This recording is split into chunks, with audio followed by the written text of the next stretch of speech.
таъсири худро мерасонам ва бисёр ҳам самимӣ буд фикр мекунам. ба шумо футболбозони дар майдон қарор дошт дорам. Муаррифӣ созем. Дарвозабон ва ҳамзамон капитани даста Шукрон Юлдошев рақами 1. Шумораи 2 Саид Азамат Мирсаидов.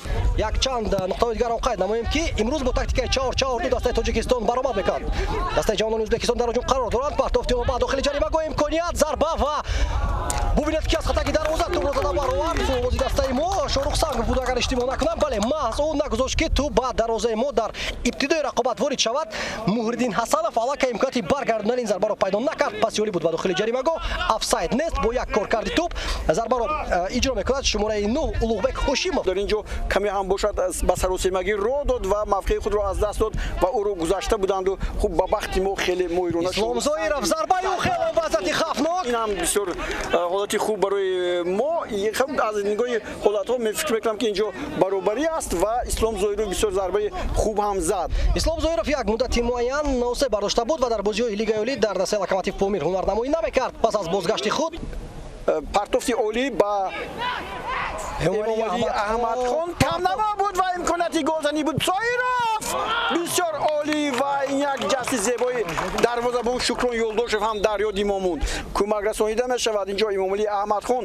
ин корро Эмомалӣ Аҳмадхон сар кард. Бисёр моҳирона буд ва ин ҷо аввал сад гузоштанд. 5-6 нафар бозингарони дастаи мунтахаби Ӯзбекистон дар майдони назди дарвозаро ҳимоя мекарданд. ҳоло бори дигар бубинед Эмомалӣ Аҳмадхон бисёр хуб дид футболбози моро, ин Озодбек Панҷиевро, аммо Панҷиев зарбааш баргардонда шуд ва марҳилаи интихоби буд. Қоидаи бозӣ вайрон нашудааст.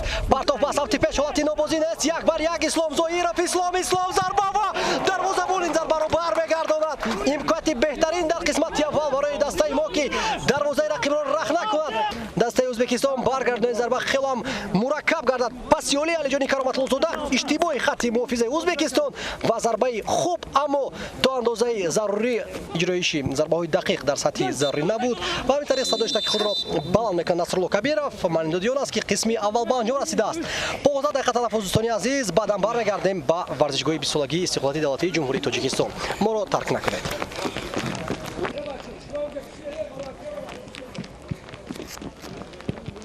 футболбозони дастаи мунтахаби ҷавонони Ӯзбекистон. аввалин тағйирот пас аз қисмати аввал пас аз танаффус дида мешавад. Он ҳам бошад дар дастаи ҷавонони Ӯзбекистон аст. ва ҳамагӣ як маротиба аз ҳайати асосӣ ба майдон омадааст ва ӯро иваз карданд ва тавонистааст ки инҷо бисёр хато ва ҳисоб шода мешавад.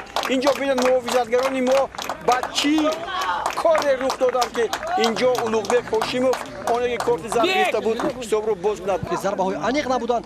дар ин ҷо муҳофизатгарон мавқеати нодуруст ишғол мекунанд ва шояд ки аз ҳисоби ноҳамвории майдон дар ин ҷо ба тӯб расидан наметавонад. Шорух Сангов масири равиши тӯб каме тағйир ёфт ва ба осонӣ бо сари худ ин зарбаро иҷро мекунад. футболбозони дастаи мунтахаби Тоҷикистон чунин имконият доранд, вале бубинед бисёр ба хатогирӣ роҳ медиҳанд. ҳоло боз як ҳуҷуми дигари футболбозони мо Шорух Сангов буд ва имконияти хуб ва гол.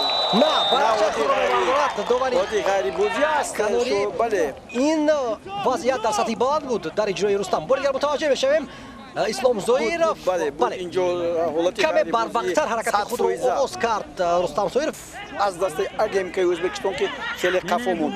ҳуҷуми дигари футболбозони дастаи мунтахаби Тоҷикистон ва боз як зарбаи олӣ аз ҷониби Рустам Зоиров. бозисту аз ҷониби футболбозони мо аст. пас ба канори расти майдон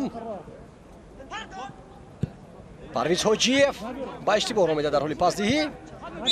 ва дар ҳамин ҷо тамом дӯстони азиз рақобати рафиқонаи мунтахабҳои ҷавонони Тоҷикистону Ӯзбекистон бо ҳисоби 0-1 ба анҷом мерасад. дар дақиқаи 53 ягона голи ин дидорро Улуғбек Ҳошимов ба самар расонид ва ин ягона гол дар ин рақобат буд.